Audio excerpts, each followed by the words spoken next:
नमस्कार, एकमत पोस्ट में आपका स्वागत है। मैं हूं सर्वेश कुकरा।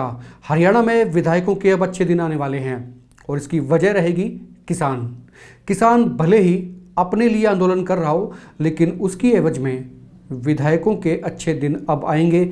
सरकार में उनकी सुनवाई होगी और वो विधायक चाहे किसी भी पार्टी के क्यों ना हो, अब ऐसा लगता है कि हरियाणा में बीजेपी जेजेपी की जो गठबंधन सरकार है, विधायकों की अच्छी तरह से सुनवाई करेगी, उनके काम करेगी और उनका मान सम्मान भी रखा जाएगा। अब मैं बात करता हूँ वो होगा कैसे। दरअसल आपने देखा होगा कि 3 अध्यादेश लाया गया, उसके बाद में वो बिल पारित हुआ और वो कानून बन चुका है, लेकिन बावजूद इसके किसानों का आंदोलन थमने का नाम नहीं ले रहा है और आंदोलन नया नया रूप ले रहा है। पंजाब की हालत आप देख चुके हैं। पंजाब में स्थिति यहाँ तक बिगड़ी या फिर कहें कि बदली, जिसके बाद में अकाली दल ने एनडीए से अपना फिलहाल, अब मैं फिलहाल इसलिए कहूँगा कि आगे का कुछ मालूम नहीं है, क्योंकि राजनीति में सब कुछ संभव है, कुछ भी संभव है, आप ये कह सकते हैं। अकाली दल ने एनडीए से अपना नाता तोड़ लिया है। उसकी वजह सिर्फ यही थी कि किसान नाराज़ हो रहे थे और उनको लगता था कि ये पार्टी एनडीए की सहयोगी है, बीजेपी की सहयोगी है अकाली दल, तो ऐसा ना होता कि उनके वोटर्स कट कर अमरिंदर सिंह के साथ जा लगते, यानी कि कांग्रेस के साथ में खड़े नजर आते। और यही स्थिति हरियाणा में धीरे धीरे हो रही है, या फिर आप ये भी कह सकते हैं कि पैदा की जा रही है। और 6 अक्टूबर के लिए किसान यूनियन की तरफ से ये कह दिया गया है कि किसान इकट्ठे होंगे सिरसा में और वहाँ पर डिप्टी सीएम दुष्यंत चौटाला और सरकार में बिजली मंत्री रणजीत सिंह चौटाला, इन दोनों की कोठी का घेराव करने का ऐलान किया गया है।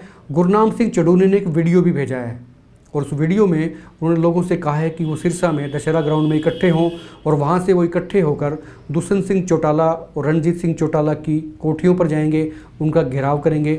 मकसद एक ही है, किसी भी तरह से आंदोलन को तेज़ किया जाए ताकि सरकार पर एक मैसेज जाए, प्रेशर बने। और ये प्रेशर कहाँ तक काम करेगा ये अलग चीज़ है, ये कितने दिन चलेगा, क्या क्या रूप लेगा, इसका रिजल्ट आखिर में क्या होगा, ये किसी को मालूम नहीं होता। लेकिन समय के साथ में कई बार आंदोलन फीके पड़ जाया करते हैं, लेकिन कई बार चिंगारी इतनी तेज़ लगती है कि स्वरूप बदलते हुए टाइम नहीं लगता, वक्त नहीं लगता और फिर किस्से कहानियाँ रह जाया करती हैं। लेकिन यहाँ पर ऐसा कुछ अभी फ़िलहाल नज़र नहीं आ रहा है। लेकिन इतना ज़रूर है कि गुरनाम सिंह चढ़ूनी ने एक और ऐलान किया है और वो ये कहा है कि दुष्यंत चौटाला और रणजीत सिंह चौटाला की कोठी के बाद में अगला नंबर जेजेपी के विधायकों का, निर्दलीय विधायकों का आएगा, बशर्ते कि वो किसान आंदोलन का अपना समर्थन दें। कम से कम दुष्यंत चौटाला की ये मजबूरी ज़रूर है कि उनको सरकार के साथ खड़ा रहना पड़ेगा, सरकार की राय में अपनी राय मिलानी पड़ेगी अगर सरकार में हिस्सेदारी इसी तरह से बनाए रखनी है। तो ये बात और है कि जेजेपी के कई विधायक धीरे धीरे करके मुखर हो रहे हैं। आपने देखा होगा बरवाड़ा से जेजेपी के विधायक पिछले दिनों जोगीराम सिहाग साफ तौर पर कह चुके हैं कि वो किसानों के साथ हैं और उन्होंने तो यहाँ तक कह दिया कि ये जो 3 अध्यादेश, उस वक्त अध्यादेश थे दरअसल, उसके बाद में ये बिल हुआ, पारित हुआ, अब कानून बन चुका है, तो ये किसानों ही नहीं बल्कि आम गरीब आदमी के लिए भी नुकसानदायक है, उसके खिलाफ है। वो ये तक कह चुके हैं। ये बेशक उनकी पार्टी सरकार में हिस्सेदारी रखती हो, लेकिन जोगीराम सिहाग को ये मालूम है कि अगली बार अगर चुनाव जीतना है तो इन्हीं किसानों से, इन्हीं ग्रामीणों से, इन्हीं खेती बाड़ी करने वाले लोगों का वोट उन्हें चाहिएगा और इस बात को वो अच्छी तरह समझते हैं। उनकी मजबूरी थी या जो भी था, लेकिन वो अपनी राय स्पष्ट कर चुके हैं कि वो किसानों के साथ है। अब जो दूसरे विधायक हैं उनका क्या होगा, ये धीरे धीरे स्टैंड सामने आएगा। रामकुमार गौतम कुछ दिन से चुप हैं। मैंने पहले भी बताया था कि वो कई बार बोलते हैं, फिर कुछ दिनों के लिए वो चुप हो जाते हैं। लेकिन इसी के बीच जो मैं बता रहा था, या जिस मुद्दे पर हम चर्चा आज कर रहे थे कि विधायकों की पूछ सरकार में बढ़ने वाली है और उसकी वजह भी यही किसान आंदोलन है। सरकार ये नहीं चाहती कि हरियाणा के विधायक और कम से कम जो सत्ता के साथ में हैं वो विधायक अपना मुंह खोलें, सरकार के खिलाफ बोलें। और ऐसा करने से रोकना है तो विधायकों की सुननी पड़ेगी, उनके काम करने पड़ेंगे और ये अधिकारियों को भी हिदायत और निर्देश दी जा सकते हैं कि उनके विधायकों के काम किए जाएं, उनकी सुनवाई की जाए। किसानों का भला होगा कि नहीं होगा ये तो आने वाला दिन बताएगा या आने वाला वक्त बताएगा। लेकिन इतना ज़रूर है कि हरियाणा के सत्ता से जुड़े जो विधायक हैं उनकी सुनवाई या उनकी सत्ता में पूछ, सरकार में पूछ, ये बढ़ती हुई नज़र आ रही है। आइए सबसे पहले मैं आपको वो गुरनाम सिंह चढ़ूनी का बयान सुना देता हूँ जो उन्होंने अभी जारी किया है। साथियों, 6 तारीख को 10 बजे सभी ने सिरसा में इकट्ठे होना है और वहाँ पे दुष्यंत चौटाला की और रणजीत चौटाला की कोठियों का घेराव करना, उनसे इस्तीफे की मांग करनी है। हमारी उसके पहले सभी से मांग है, सभी जो आज़ाद एमएलए हैं और सभी जेजेपी के एमएलए हैं और जेजेपी की पूरी पार्टी है कि ये सारे के सारे सरकार से समर्थन वापस ले ले, क्योंकि देश बिकने जा रहा है, देश नीलाम होने जा रहा है। मजदूर से लेके व्यापारी तक सब बर्बादी के कगार पे खड़े हैं।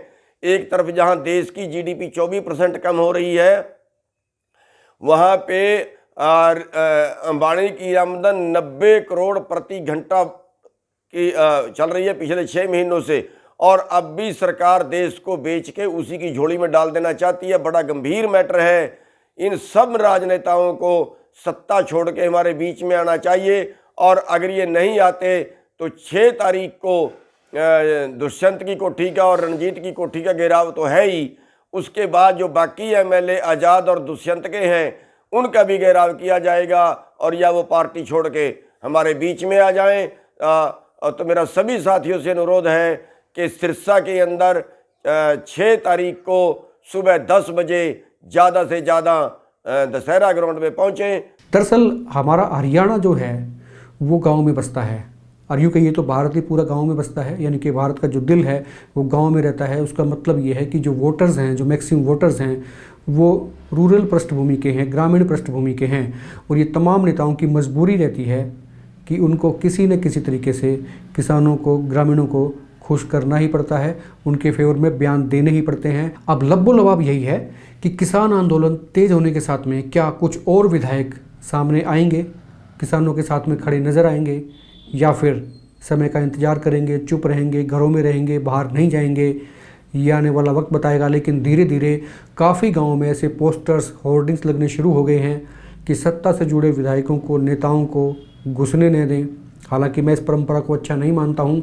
इस तरह की जो ये ज़बरदस्ती वाली जो परंपराएं हैं, ये समाज के लिए किसी भी हालत में ठीक नहीं होती। लेकिन ये आंदोलन है, लोग करते हैं, और आंदोलन में धरने भी देते हैं, प्रदर्शन भी करते हैं, रास्ते भी जाम करते हैं। जो उनको लगता है कि जिस चीज़ से सरकार की आंखें खुल सकती हैं, सरकार पर प्रेशर बन सकता है, दबाव कायम कर सकते हैं, वो तमाम चीज़ें अपनाई जाती हैं।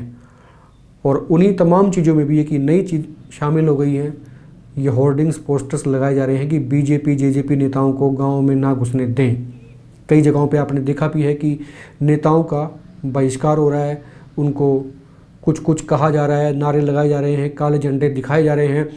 और ये जलवा जलाल कम से कम नवंबर तक तो जरूर रहेगा। 3 नवंबर तक, आप समझ गए होंगे, 3 नवंबर को बड़ौदा में उपचुनाव है। और ये चीज़ें, ये आंदोलन, ये एजिटेशन और ये नेताओं के बगावती तेवर, या नेताओं को गाँव में नहीं घुसने देना, ये तमाम चीज़ें, इसमें कोई दो राय नहीं। आप बात को समझ लीजिए, 3 नवंबर तक तो रहेगा ही रहेगा, क्योंकि चुनाव का वक्त है। किसको कहां से क्या फीडबैक मिल रहा है, किसका किस पर हाथ है, ये जनता समझ जाएगी या फिर समझ चुकी है। लेकिन इतना तय है कि किसान आंदोलन फ़िलहाल आज के दिन हरियाणा में ख़त्म होता हुआ दिखाई नहीं दे रहा है, बल्कि आप ये कह सकते हैं कि इसकी स्टेजेस अभी कुछ और आ सकती हैं। हालांकि बीजेपी ये स्पष्ट कर चुकी है। हरियाणा के कृषि मंत्री जेपी दलाल से भी कुछ दिन पहले हमारी बातचीत हुई थी, आपने सुना भी होगा। वो साफ कर चुके हैं कि किसी भी सूरत में सरकार बैक स्टेप नहीं आएगी, बैक फुट पर नहीं आएगी, और जो कानून बन चुका है उसमें कोई बदलाव नहीं होगा। लेकिन बावजूद इसके किसानों के तेवर ठंडे नहीं हुए हैं, किसान आंदोलन के रास्ते पर हैं, और उनका ये आंदोलन सरकार के लिए कितनी मुसीबत खड़ा कर सकता है, ये आने वाला वक्त बताएगा। लेकिन आखिर में फिर वही बात, कम से कम हरियाणा के विधायकों की और जेजेपी और निर्दलीय विधायकों की पूछ सबसे ज़्यादा आने वाले दिनों में होने वाली है, और इसका क्रेडिट किसानों को जाता है। इन विधायकों को भी किसानों का थैंकफुल होना चाहिए कि उनके कारण हरियाणा की सरकार में उनकी पूछ होगी, उनके काम होंगे, उनको तवज्जो मिलेगी, वेटेज मिलेगी, इज्जत भी मिलेगी। आप देखते रहिए एकमत पोस्ट। और हाँ, अगर आपने हमारा चैनल अभी तक सब्सक्राइब नहीं किया है तो नीचे सब्सक्राइब बटन को दबाएं, साथ में जो बेल आइकन है उसे भी क्लिक करें। और ये वीडियो अगर आप हमारे फेसबुक पेज पर देख रहे हैं तो पेज को लाइक, शेयर और फॉलो जरूर करें, ताकि अगली वीडियो या अगला लाइव जब भी आएगा सबसे पहले नोटिफिकेशन आप तक पहुँचेगा, ये खबर आप तक पहुँचेगी। नमस्कार।